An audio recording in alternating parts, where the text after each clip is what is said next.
quilting friends. Happy Feature Friday, everybody. It's so great to have you guys back here in my quilting studio with me. Today we are going to pick up where we left off last week. So we are quilting on our whole cloth quilt that I've got started on my frame for the project that I have in mind with some applique work when we're all finished quilting.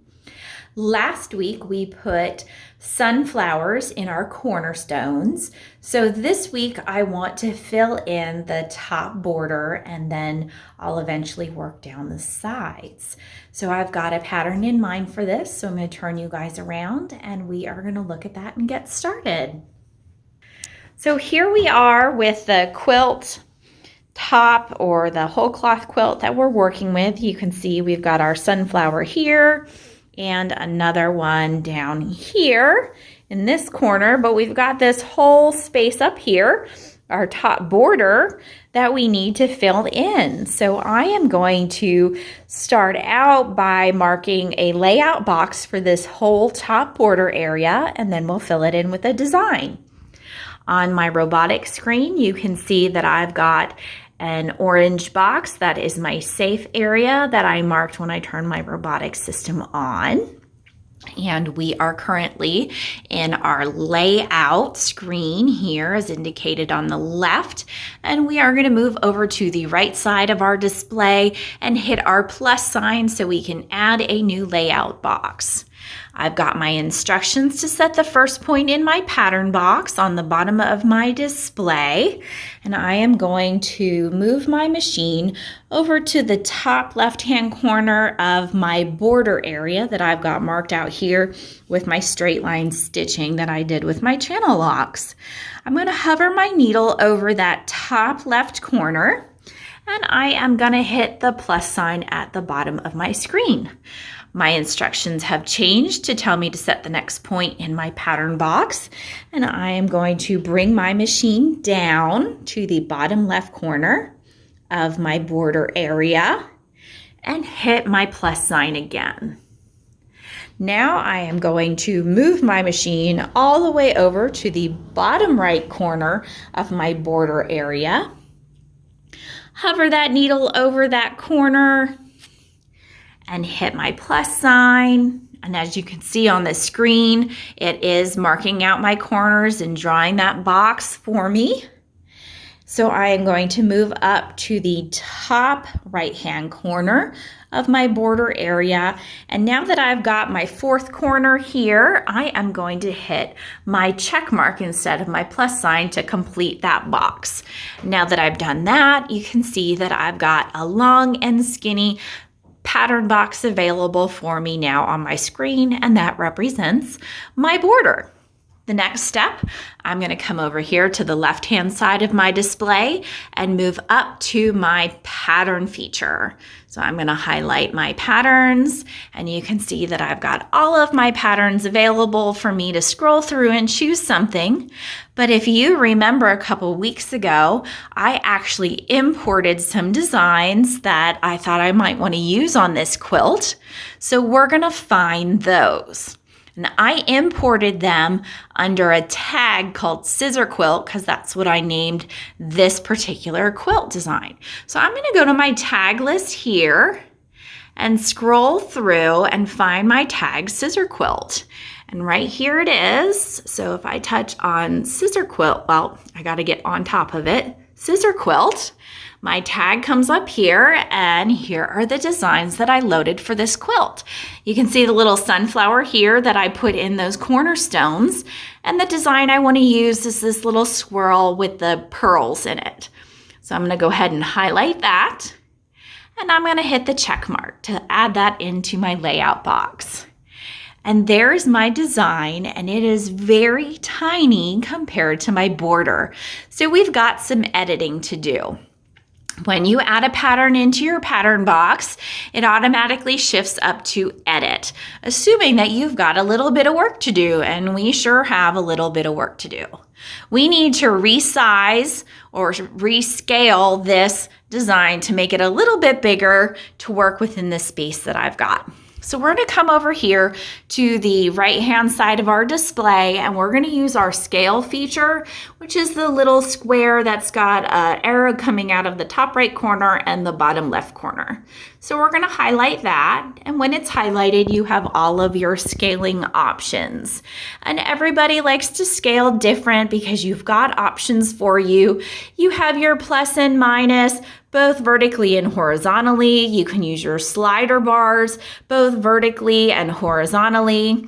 You could set the size if you know how big you want. When you hit that button, you get a keypad and you can type in the width and the length of your design. But you also have the option to touch on it and use your nodes to resize.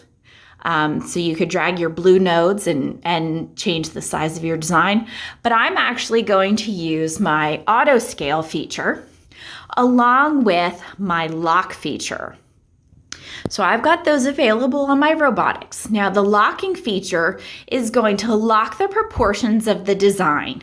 So the designer of this little swirl and bubbles came up with this design, and I plan to keep the original intention of the look of the design by locking my proportions. So when I hit this and turn it on, it turns orange and locks that little lock design. And now when I hit auto scale, it's going to change the design proportionally for me, so that way the height and width stay the same and it doesn't get kind of wonky. My little pearls that I've got here are going to stay circular. Sometimes if you change a design that has circles in it and it changes unproportionally, they might turn into little ovals instead of little circles. I'm going to go ahead and hit my auto scale button next so we can see what happens. And now my design has changed proportionally to fit in with the width of my border space. But I've got some more space here, so we might need to add some repeats. So I'm going to do that with my plus sign that I've got over here on the right-hand side of my display. So I've got my design, and if I hit my plus sign, I can add one. And if I hit my plus sign again, I can add another one. And that's not too bad. I've got a little bit of extra space over here, but we can work with that. But I think this looks really nice, and it'll give me a nice big border design. I don't want anything too small. I like this kind of spread out and open. I don't want anything really dense. So I think this is gonna look pretty good. But I am gonna manipulate this a little bit more, but I wanna do this as not 3 different designs, as you can see, because you can see I've got a start point here. And then if I get really close, you can see there's a start point because there's a green circle, but there's also a stop point behind that as a red square. I've got the same thing here, and then I've got a stop point here. So what I'm gonna do is actually combine all of these together to make one design so that these 3 pieces are gonna be one. I'm gonna use my merge function for that. So I'm going to come over here to the right-hand side of my display, and my merge function is this one right here that looks like 2 little squares with an arrow pulling them together into one big square. So when I hit that, it has now taken these 3 separate designs and turned them into one big design. So now I've got one start point here and one stop point here. So if I touch on this, instead of it being 3 individual designs, it's now one big design to work with. So that's going to help me out a little bit because I do need to stretch this just a little bit, so it's going to stretch them all at one time. So now that this is highlighted, I'm going to grab my blue node over here and just stretch it out so it gets to the end of this box. So they all stretched out a little bit instead of just that last design. So everything's kind of moved together. Now I do have a little itty bit of space over here because it's hard for me to get everything perfect with the touch screen. So I'm actually going to center this so that there's an equal amount of space on this side and an equal amount of space on this side. Because you can see there's just a little bit of space between the end of the design and my pattern box over here. So I'm going to go up to my move button, and I am going to use my center button right here to center my design horizontally. And when I do that, it just shifted it over just a little bit and split the difference between the two spaces. I think that looks pretty good, but I'm wondering if I need to go ahead and put a margin around this design like I did my little sunflowers, because if we get really close and look at this, the stitching of the design is going to go right over my pattern box. And for me, if I go over my pattern box, my stitching of my design is going to stitch on top of my line work here. If I didn't have line work and I actually had a piece quilt, it would be stitching in the ditch. And I'm going to lose some of this pretty swirling because it's just going to stitch over that line work. So maybe I need to go in and do my settings and go ahead and put a margin in there like we did on the sunflowers. So I'm going to go ahead and hit my settings button. And we need to come over to parameters. So we're going to highlight parameters.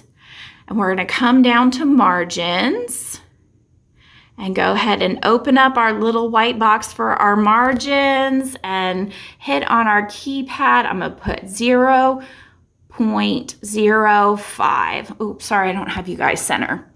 I'm going to put 0.05 and just put a teeny tiny margin around that design like I did with the sunflowers, just to give me a little bit of space so that I don't stitch in the ditch or stitch on my line. I'm going to hit my check mark here, and now I've got my margin at 0.05. I'm going to go back to edit.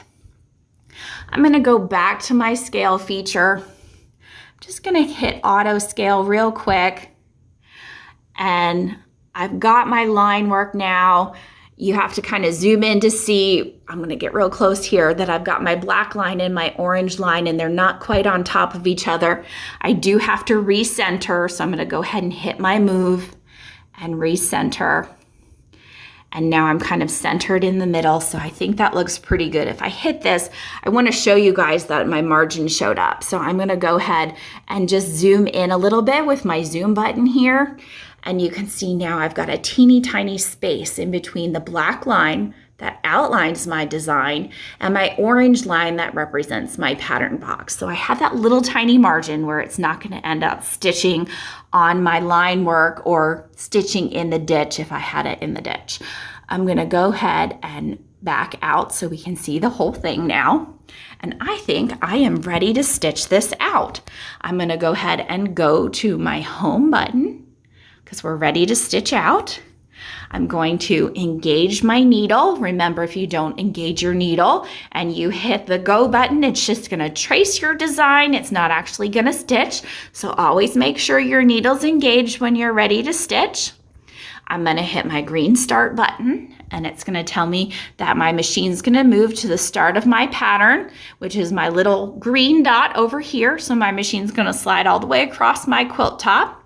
Wants me to verify that that needle is in the up position. We never want our needle to be down in our fabric when we hit start, or we will tear our quilt top. And I'm going to hit my green check mark.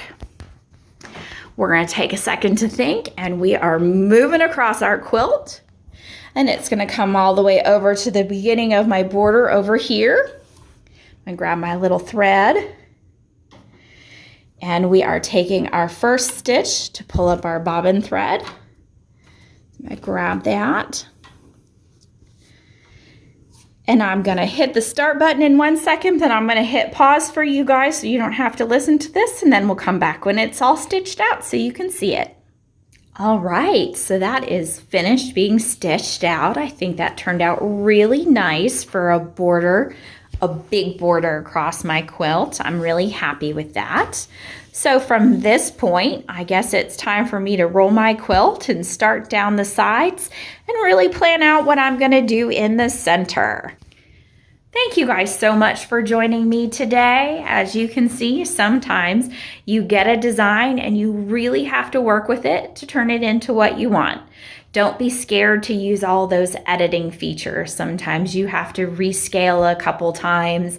You have to move things around. Don't be afraid to merge your designs together to really get what you want. Take your time with it. Add your margins if you need to. Do whatever you feel is right to get the look that you want on your quilt top. Thanks so much for joining me. I appreciate y'all being here, and we'll see you soon. Bye.